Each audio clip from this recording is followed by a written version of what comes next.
Hello, this is Abby. Dear Abby, this is gonna be a long one. Oh boy.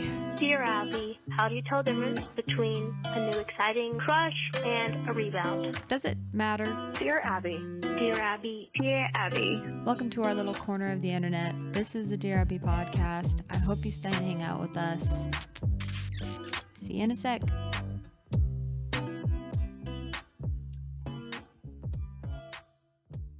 Okay, welcome back everybody to another episode of Dear Abby. I am your wonderful host. My name is Abby. Thank you for tuning in today. And we have a very special guest. We have a returning guest, one of my three that I cycle through. Actually, one of my two that I cycle through. And that is my now husband. Woo! You put a ring on it. I put a ring on it. I put a silicone ring on it. It's about $20. You guys, I've told you that I was going to have my husband on, but it just didn't work out. And then I also just kind of forgot to keep asking him. And now he's finally on. I have prepped him a little bit, but honestly, this episode's going to be kind of just firing questions at him. And he doesn't really know what the questions are necessarily. But we are going to do the Dear Abby at the end, which we will get to at the end of the episode. But here's what we're going to do this episode. One, I'm going to start telling you life updates as normal. Kian can chime in when he wants, whatever. And then we're going to go into, basically, I'm going to interview him, ask him a couple questions about his life, men's mental health, which he doesn't know about. And I just kind of want to pick his brain about a couple of things because Keaton is very mentally healthy. Like I swear, I feel like he's lying sometimes when he says like how his brain works because I just can't comprehend sometimes how healthy he can be. And so I wanted to pick his brain about that and share with the rest of us. Then we're going to play a little game. What is it? Who's most likely to do A or B? And then we're going to end the episode with a Dear Abby that Kian will answer this time. So that's where we're going for today's episode. You know what I realized, you guys, is I haven't done dubs and L's in so long. And I don't know why I didn't. I just kind of forgot, which is weird because I do this every single week. And I did the same thing every single week for almost 2 years or more than 2 years.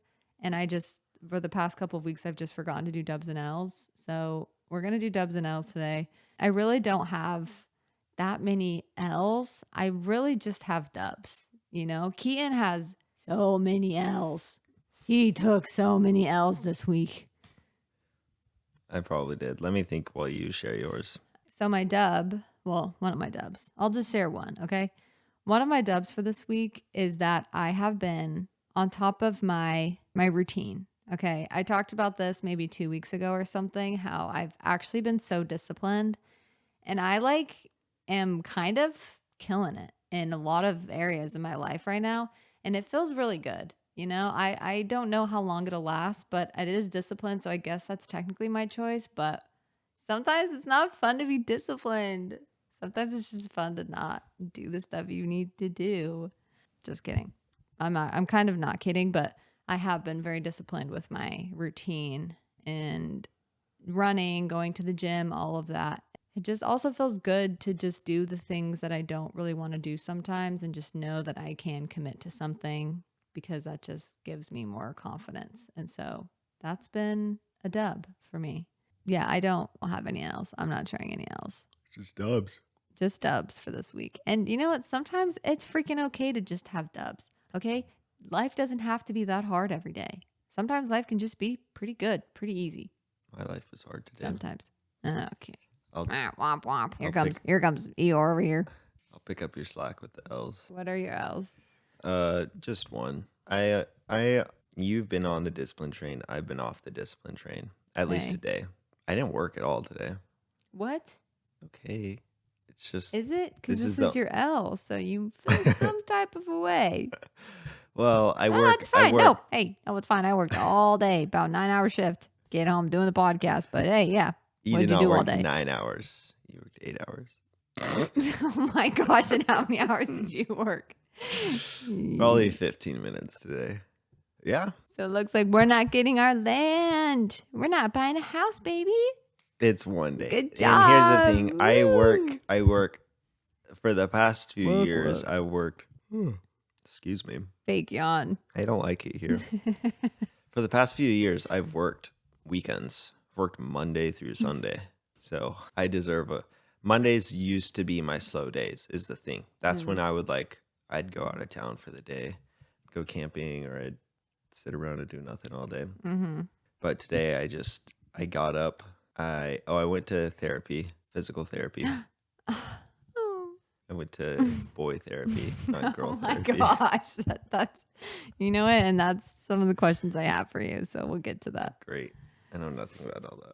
And then I went to the gym. So I mean, I did stuff. I went to the gym. I came home. I was so tired after the gym. I laid down on the floor right there, and I tried to fall asleep for an hour, but it was so uncomfortable. And On then the you called floor? me. Yeah, Why wouldn't you sleep on our bed? because I went to the gym and I sauned after, and I felt gross. But I also didn't want to shower. You couldn't. Oh, It was a rough day. hey kid. Can I call you that? Sure, Buster. Sorry that you had a bad day. It's okay. So- I'll crush it tomorrow, probably. You will crush it tomorrow. Hey, do it for me. Seriously, No, tomorrow work for me. No. Do it for yourself Yeah. and for me. Do it for us. It's okay that you took a day off. It's like Mental a health PTO. day. Yeah, mental health day. Is that what it felt like for you? Tell me, what does that No, feel it was like? horrible for my mental health. I hated it. I was sick of myself every minute of the day.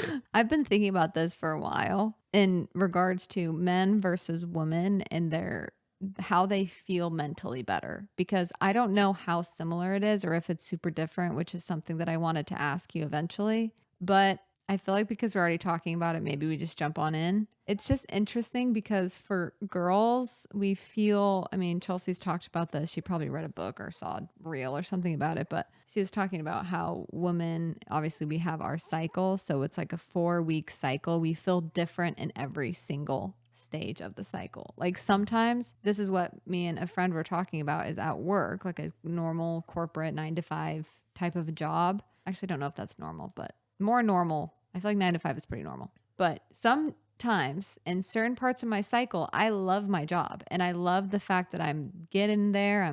I'm mathing the math.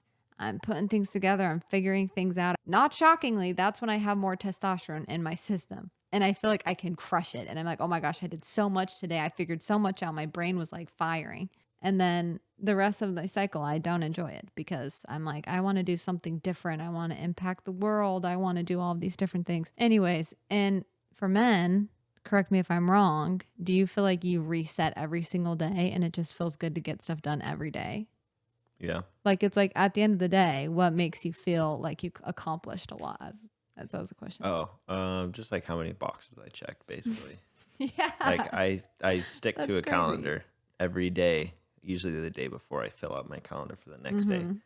How close I followed that and how many of my tasks I got done and how many things I had to move. And does that like fill your soul Oh, if yeah. you do a lot? Really? And If- it realivens Not if you. I do a lot, if I Well- do the important things. Gotcha. I usually have 2 or 3 important things. Sometimes there'll be some dumb stuff that I just throw in there to fill up time, Yeah. like go pick this up from the store or go take this package return. But like the 2 or 3 big things, I'll probably have one big work project that I got to get done for the day. One like minor work project, upload something or make an edit for something, and then like a workout. Usually 2 workouts a day. As long as I get both of those, it's a good day. Some days I feel like that. Like I feel like if I get everything done in one day or I get all of that stuff done, I feel so free and alive and like, okay, I'm alive. I'm doing this thing. But then most of the time it's just like, how did I feel today? It's like, how did I feel aligned with my soul, what my soul was like telling me to do? Did I feel like I gave back to somebody? Do I feel like, I don't know, did I call my mom, make sure she knows how much I appreciate her? It's like, there's like all of these, but it's not just tasks in my head. That's like not how it translates Yeah. to my soul, if that makes sense. It's just like a feeling. Do I feel aligned? Do I feel open and free? You know? You could probably schedule your feelings in a way. And what do you mean? 11 o'clock, call mom. 5 o'clock, work on vision board. Things like that, That's because yeah. my goals, I have my goals mapped out and I schedule my days to reach my goals. So in a way, my days are feeling driven.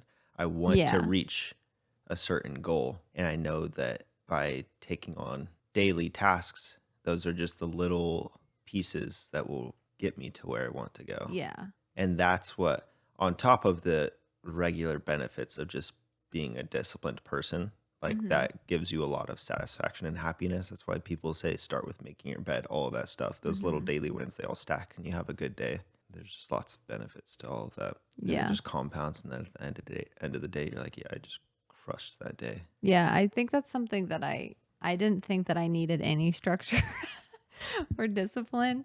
Obviously I did, logically, I know, but I'm just saying I think that's something that I've learned a lot from you, is how I can do a little bit of both, and how the more boring day-to-day task stuff is eventually going to get me the life that I really dream of and want, and it's not just going to happen by sitting around and thinking about it, you know? And it can make the daily grind a little more enjoyable.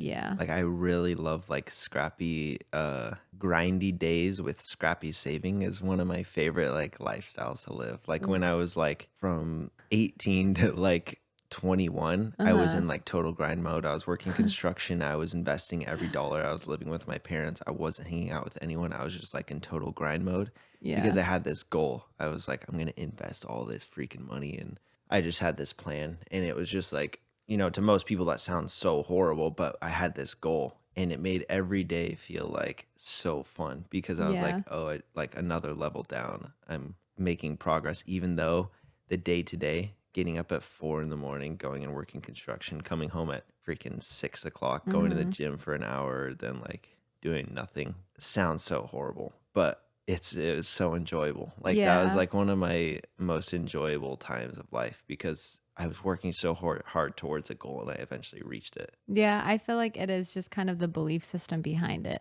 and what you associate the tasks with. I think that's something that I could probably learn more of from you, is like doing the boring tasks, but then what am I associating with that task and what belief do I have around that? And then like, is it worth it? And if it's yes, then like might as well just think more positively about it, or like understand that it's going to help me reach a goal or something. Okay, so before we go any further, actually, because we kind of just jumped on into it, but I don't know how much you've talked about yourself, or if you don't want to share about yourself, you don't have to, I guess, but you are an impressive person. And I would love to hear more about the grind aspect in your head and how you've created the life that you have now. Like, what was your mindset? And what were the daily things that you just did? Because you've set yourself up pretty well for being as young as you are. Thanks. You're welcome. Contrary to everything that I just said, actually, all of that was driven by pure laziness, which I think I've maybe told you about. I'm so lazy. Like, I don't want to work at all. So, and that was something that I realized when I was like 18 and I got like my first legit job. I was like, oh, I don't want to do this every day until I'm 60. Like, this kind of sucks. So I was like, what's like the quickest way to not have to do this? And that was just like make more money and invest it and not have to go into work eventually, basically. So yeah, that was the origin of it all. So that's like that was like the ultimate goal then, is To not figure work. out a way to not work. Yeah, pretty much. And by work, can you be specific? Are you talking about anything? Like anything, getting up, doing I guess anything, not, or what? because I specifically? did realize there was a point where I like kind of didn't have to work. When I was like living in Utah, I had kind of like made decent money off of like some investments, and I was basically just doing nothing, just like snowboarding all day. And within a few months, I was kind of like, oh, this is so boring. That's where I kind of realized that maybe this is just men, and this is what I've heard from other men, but we're kind of wired to work. Like that's what makes us happy. Going back to what I was saying about the discipline, that was one of the most fun times, was the grind to get to where I was getting up every day and reaching my goals and working, creating something, even though it was just construction. After a few months, I would drive by a building and be like, oh, I pulled the cable for that. I helped build this building, you know? So there is satisfaction to be had. When I say that I was lazy and I didn't want to work, I think that I've realized I just don't want to do things that I don't want to do, basically. Yeah. So like right now, I really enjoy what I do. I do video stuff, produce, edit, whatever. That's fun. And on a random Tuesday, I can just do nothing and I can lay on the floor, you know? Yeah. And then on a Wednesday, I can be like, all right, I'm going to crank out 10 hours today. I'm going to like work, you know? So I think that's what I enjoy is the freedom to, you know, I surf a lot in the mornings. I work out in the middle of the day. I go for runs at 3-4 o'clock. Like I have the time freedom. And I think that's what I wanted was just the freedom to do what I want when I want. Not like I don't care to make a bunch of money. That may have been what it sounded like at the beginning. I really don't care. Like I'm actually like say, at the very beginning of Kian and I's relationship, even I thought he just wanted to be so rich or something. But I am so basic. Like I really don't need a lot. The reality is you just need a bunch of money if you want time freedom because you have to buy that time back. I'm really a basic person. I don't need a fast car, big house, any of that stuff. Like I just want to do what I want with my time. And Abby, of course. Now that we're married, I would love for her to do whatever she wants. If that means I can buy her little art studio and she can decide when she goes into work and when she stays home and paints all day, then that would be the cherry on top. That would be the cherry on top. Okay, well that gives good insight, I think. I do have some men that listen to the podcast, and no, it's not just my father or my brothers. I think it's like 5 to 8%, okay, of listeners are men. So it's actually higher than what I would think. No. And so I usually give the perspective of like a woman and her mental health. Sometimes as a woman, and I listen to other men talk about how they feel mentally better or more even spiritually better. It's like a little bit different than how I maybe learn it, but it's also just, I think a little bit different can be for women, like how they can help their mental and stuff like that. Like the foundation is the same. Does that make sense? But I feel like it's a little bit different. Yeah. If I hear a woman talk about it, I feel more seen than if a man talks about it.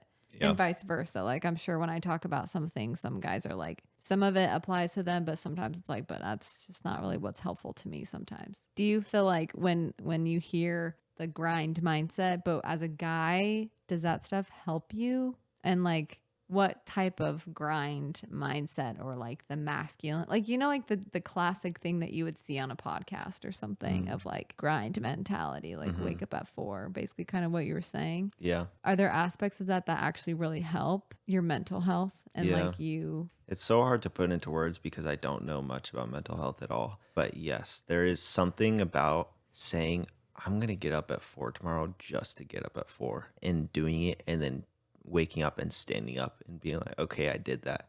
And then I'm going to make a clean breakfast. I'm going to go surf, even though it's cold and it's not good, whatever. Like something about saying that you're going to do these things and then doing it. When was the last time you took a cold shower or a cold plunge? Hey, we're talking about you. No, I just want to know if you can relate to that feeling of just like, it's so easy to not do it. That's even getting in the ocean. And like you should see me when I take my cold showers. After I sauna. I don't know if I want to. I sauna every time I go to the gym because our gym has a sauna. And then before I go into the sauna. Subtle flex. So before I go into the sauna and after I come out of the sauna, I do a cold shower. That I think that's harder than a cold plunge. A cold shower. Our gym it's shower also gets because cold. You just go and then you're just anticipating it instead of. But it's also because it's moving. Cold plunges, if the water's just still, it actually gets really easy because your body builds a little layer of heat around it. It's like full of the cold instead of hitting different parts of your body that haven't received the cold water yet. Does that make sense? No. It makes sense to me. Hey, those who get it, get it. No one got it. But yeah, basically, like, as soon as the cold water hits me, I start jumping around. And, like, I have to hold back. You do this in the public shower? Public? Well, it's not ancient Rome. We're in freaking cubicle things. Like people could hear you. I'm not making noises. Okay. No, I'm not making noises. I really want to. That's why I'm saying you should see me because I'm just like no. It's excitement. It's excitement and it's happiness. Why are you making faces? Nothing. I'm just saying that's a very physical like manifestation of like I'm doing this to make myself uncomfortable and I'm in control. Your body is releasing that real time of like I'm doing this and it feels good, not just like the cold benefits because that does release things for you as well, but the conscious success, the like yes I'm doing this. I just did the hardest part is turning that water on.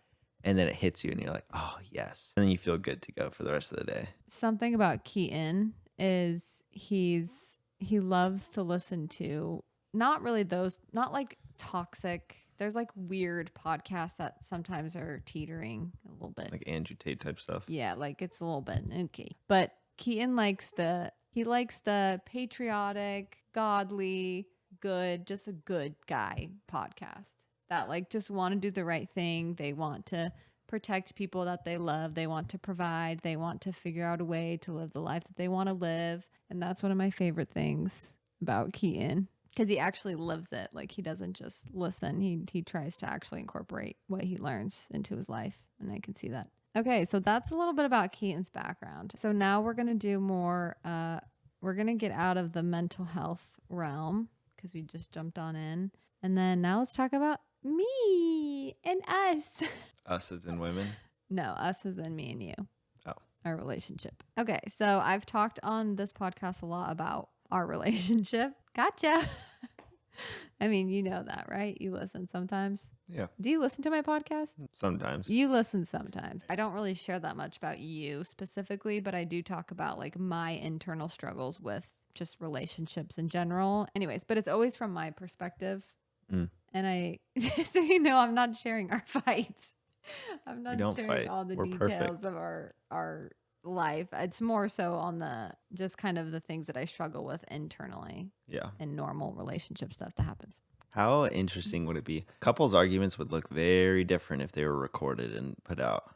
Yeah. Imagine if every argument is like, all right, let's turn on the camera and let's have this and let's upload it. You would be so much better You'd behaved. be mortified of yourself. No, you'd be behaved. No, you would know. Like, you're not going to act out of pocket. Oh, are we doing this right now? You wouldn't think that you look that bad, but I feel like because everyone thinks that they're in the right when they're in an argument. That's the point of that. That's like why you're arguing. Because you're like, but I'm right, you're wrong. Like that's like normally. Don't act like you don't. Not me, that. though. You're that's exactly what I'm you're doing right now. I'm kidding. You're not I'm kidding. You're so not kidding. Okay. I don't want to record it anymore. But you would think that you appear better than you do. But then if you were to rewatch an argument, you'd be like, oh, I am such a brat. What I'm trying to say is I think we should get some thoughts about the relationship from your perspective for once. And just like relationships in general. Well, first I had fun questions. Okay, about us, which was, I don't know if you've already answered this because you have been on before, but what was your first impression of me? Be honest. You were so chaotic and you did not have it together. What? What the You I thought remember I your was car cute. situation. What Oh, do you you were mean? cute. Well, Well, I that's why walked I up. don't want to hear my problems. Of course, I thought you were cute, but I also, because I walked up and all it was, Nick said, okay, this is the car to look for when you're unloading. Everyone knows our story, I'm guessing. Whoa. Not everybody. To give some No, context. I'll do it. You'll take too long. Oh my gosh. Nick, Chelsea's husband, Nick, texted me and said, hey, Abby is Chelsea's sister. She's moving into your apartment complex. It's a huge apartment complex.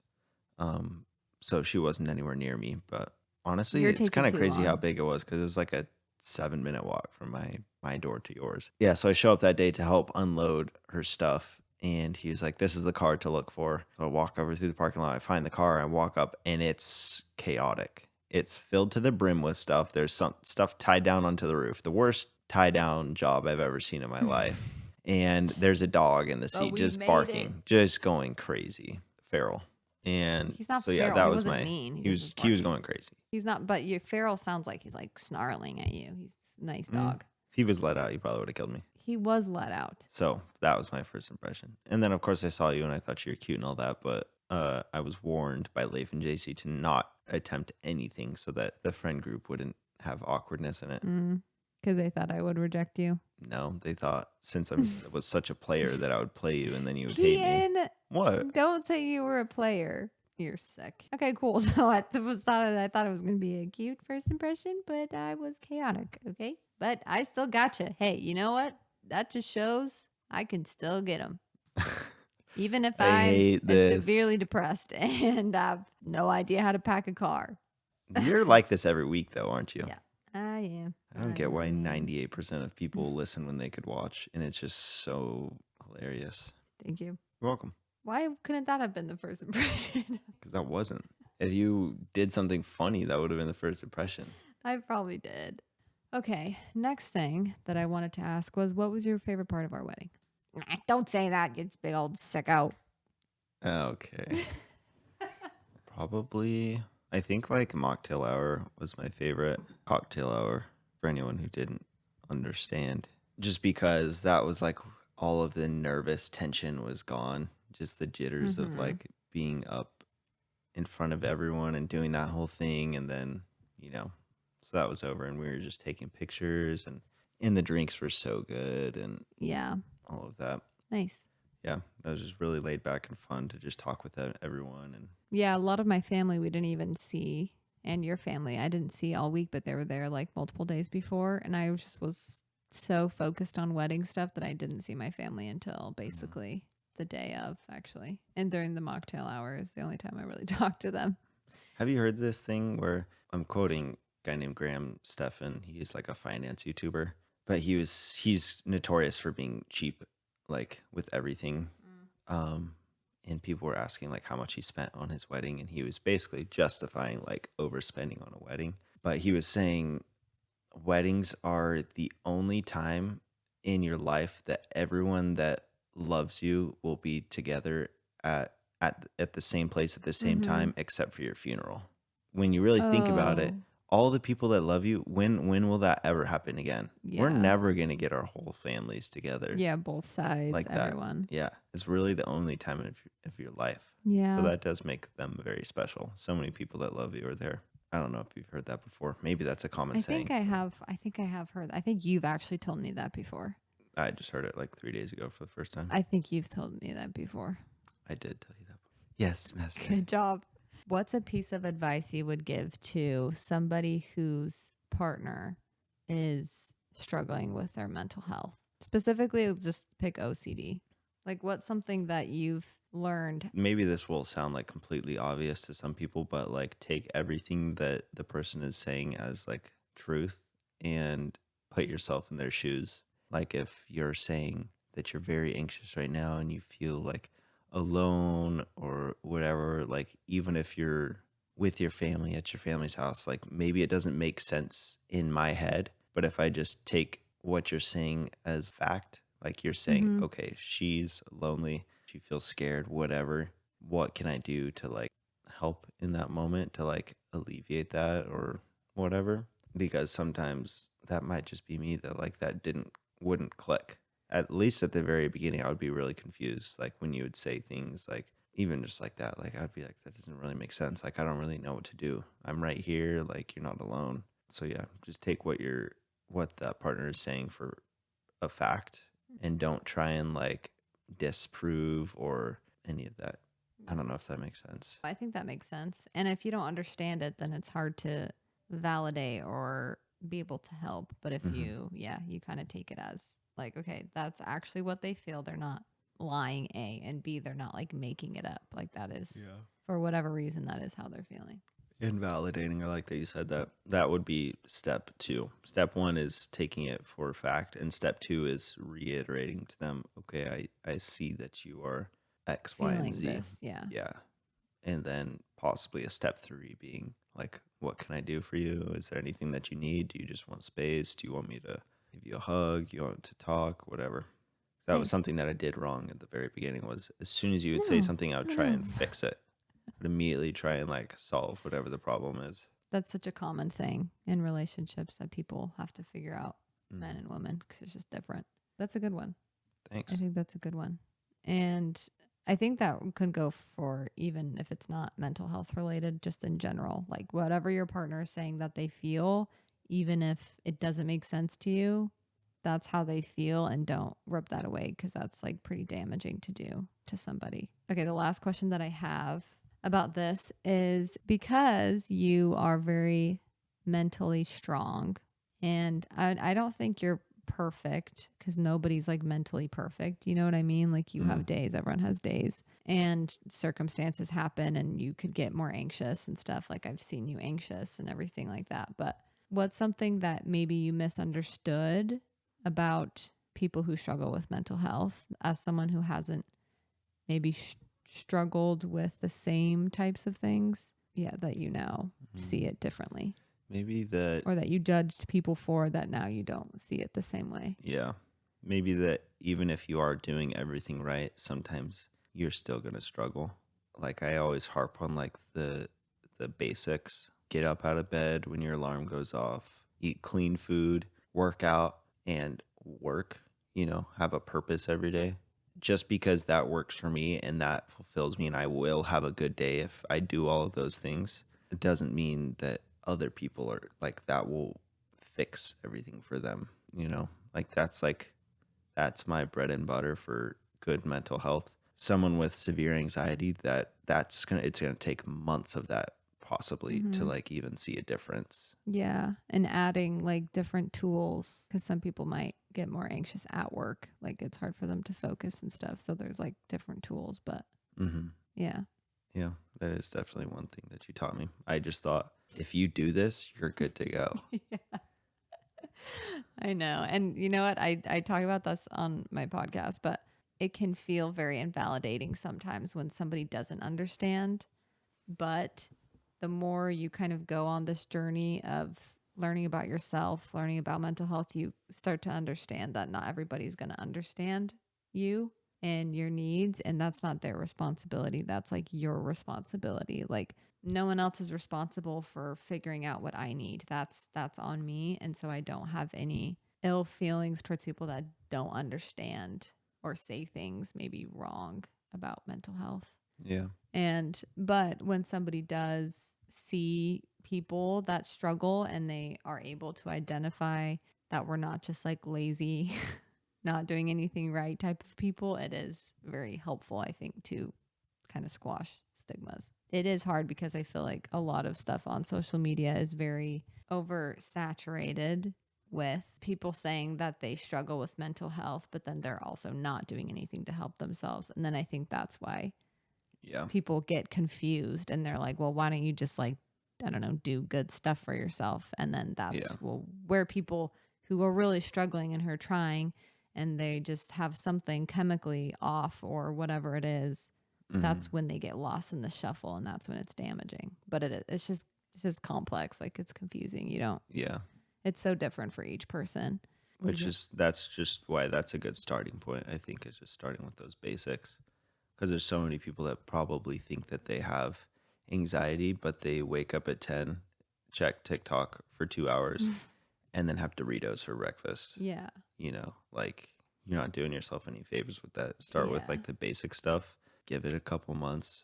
And if you haven't solved your problems, then you can start figuring out what's going on. Okay. Well, thanks for talking about some mental health stuff. I know that's not your realm of nerding out to stuff because that's definitely my realm. And sorry, I have my phone because I'm not going to remember all these questions. So this is going to be like fast and then we're going to end with the Dear Abby. Who's more likely to fall asleep during a serious movie? Me. I was going to say me, but you know what? It is you because you could fall asleep when people are getting like shot in a movie and I would be up till 4 a.m. Yeah. ruminating. Would I ever do that? I won't fall asleep in the movie theater.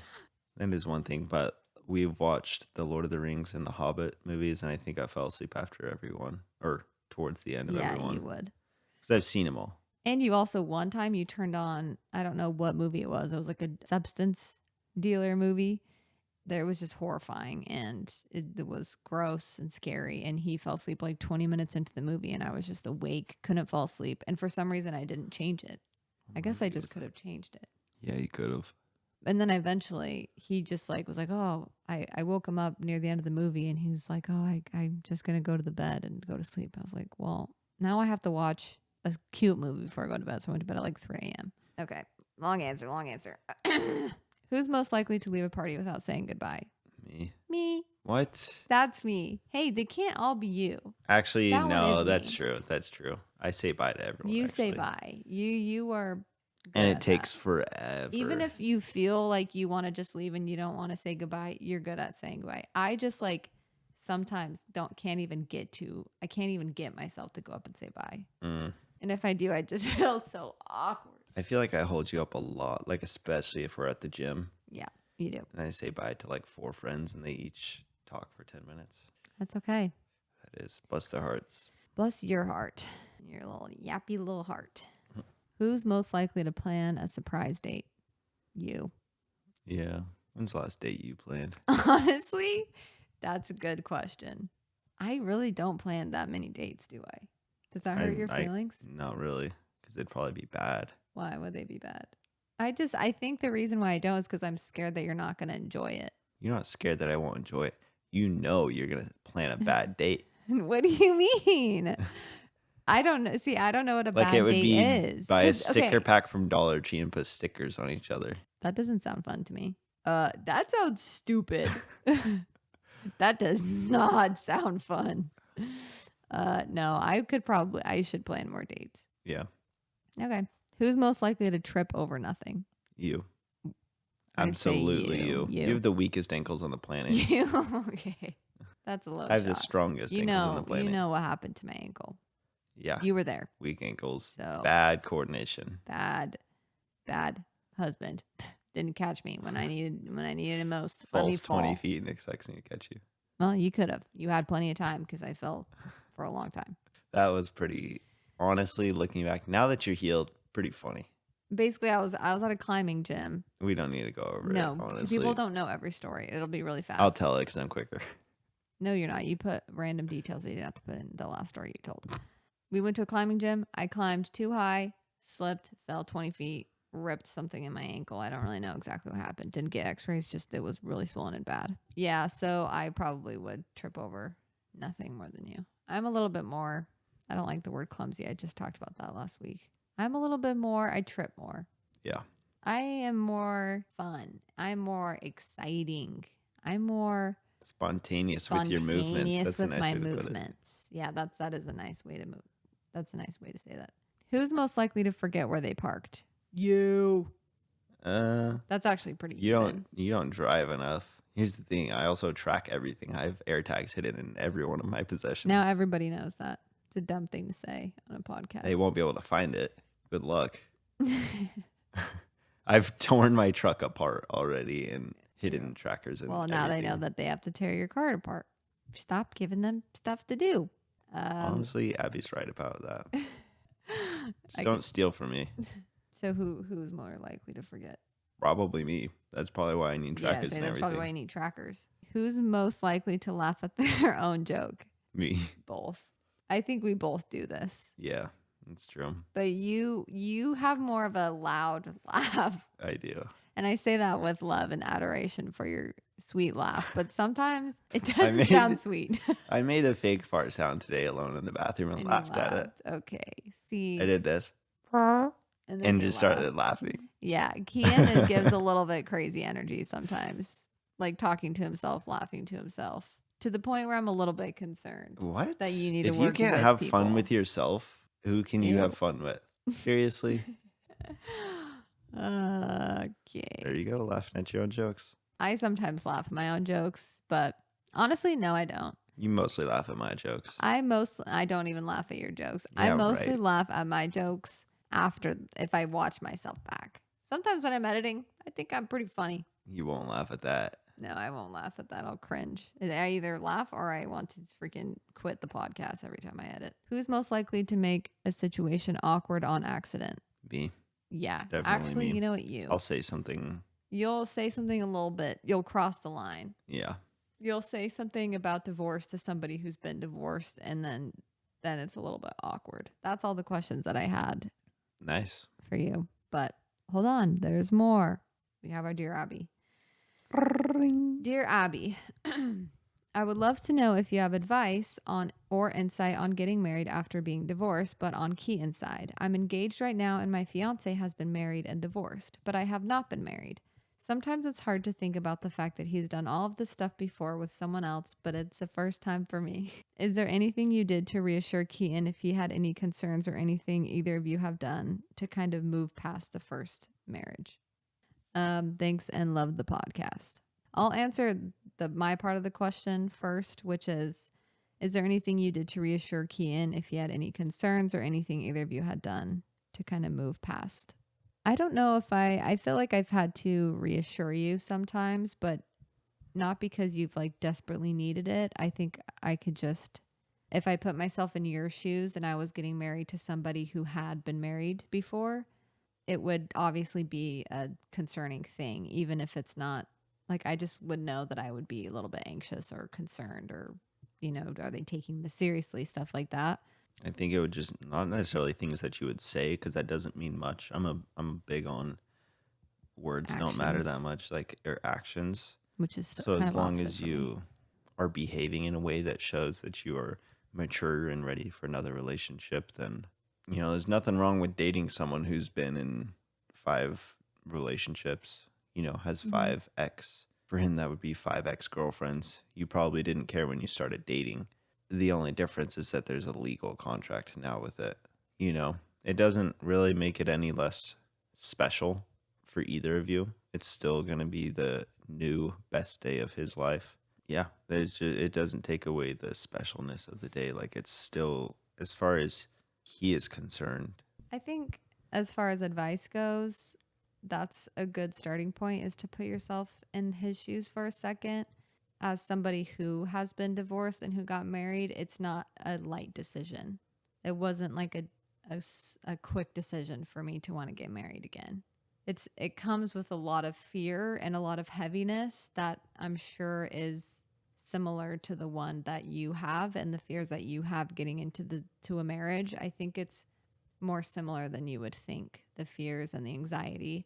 And honestly, with someone who's been divorced, I think there can be a stigmatism. Like, we just get married because like we can't be alone, or we get married because we don't know what else to do with our lives. And that's so not true. I think for 90% of people who get married after being divorced, and if you have concerns about that, I don't see any problem with talking to him about that and asking kind of how serious he is and how serious he, like what he feels about it, basically. Because for me, I feel like it made things more special because I kind of could compare and contrast, like not even consciously doing it, but just throughout even our wedding day, I felt like, oh, this is what people talk about when it comes to like the best day of their life. Like, this is how I'm supposed to feel with my husband.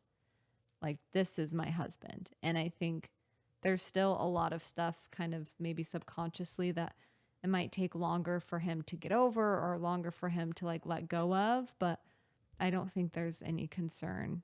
But also, if you do have concern, you can ask. And just like Keaton was saying, look at his actions and see if his actions are lining up with like what he's saying his intentions are. Yeah, just like look out for any red flags. You're being You never serious? know. Actually, that is an important thing. I was like kind of joking, but it also is an important thing to make sure that they take accountability. Everyone can take accountability in their failed relationships and say, like, yeah, this was something that I did wrong. So as long as it wasn't this outlier extreme circumstance of, abuse or something like that, there's like good chance that the relationship fell apart due to, miscommunication, or whether it's on like finances or having kids or just different things on life. So first, making sure that they're like, this was something that we struggled with in my previous relationship that I want to nail down now. That is like a really big sign of improvement, I guess, and like sign that they are ready to take the next step. Not necessarily that they like weren't ready for a relationship back then, but it shows that they are trying to improve and want their next relationship to be the relationship that ends all relationships. That ends all relationships. Yeah, just like shows that they're trying to improve. Example, I'll just go with finances again. We couldn't align on finances, blah blah blah. It led to like arguments.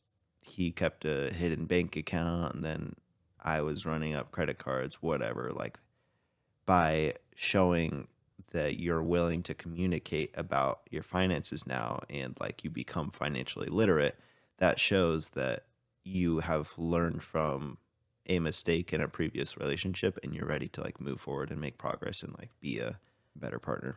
It's again kind of the actionable things, but I think for me, I could tell that I was ready to be in a relationship again because I was still willing to open my heart to change, if that makes sense. Like I wasn't stuck in my ways. I wasn't like it was all my ex-husband's fault, even though I don't think it was my fault that anyone cheated. I don't want people to think that It's excusable or it's something. excusable at all. No.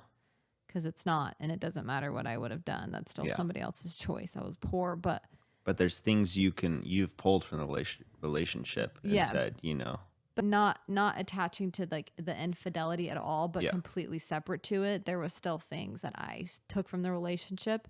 I was like, okay, I did that pretty well, but there's also things that like I wasn't good at doing this. I wasn't very loving in this way. I wasn't as patient with this.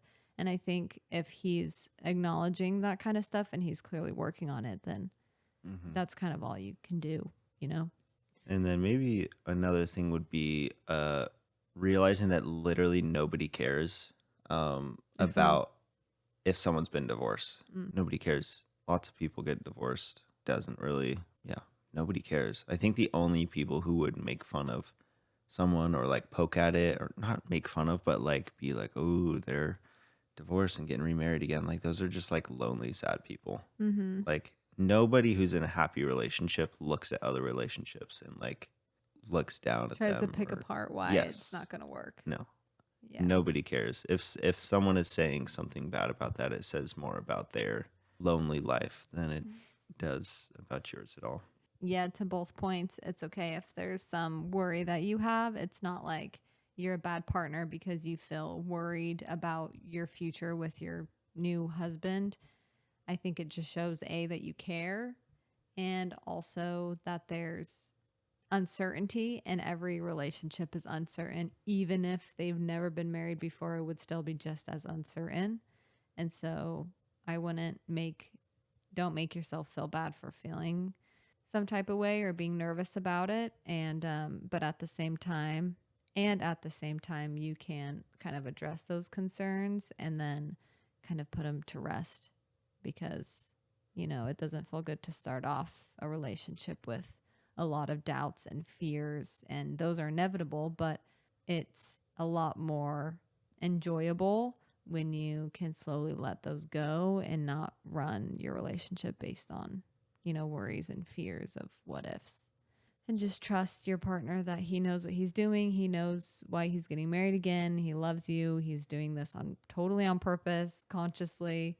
And you guys will make mistakes, but you guys will figure it out. Okay, well, I think that's it for today's episode, you guys. Thank you so much for listening. Keaton, thank you so much for coming on. My pleasure. Thank you for having me. If you guys want to support the podcast, you can leave a rating and a review on Apple and Spotify podcasts. I also post on YouTube, so you can subscribe, comment on there. I will try to respond quickly to all YouTube comments, DMs, everything like that. If you want to leave a Dear Abby, you can write a text or voicemail. Leave a voicemail at the number in the description below under every single episode. I have a Dear Abby every episode, so if you want to be on the next episode, you can write one in. Write one in. Okay, well, hope you guys have a good weekend, and be kind to yourself. Take yourself out. Do something fun.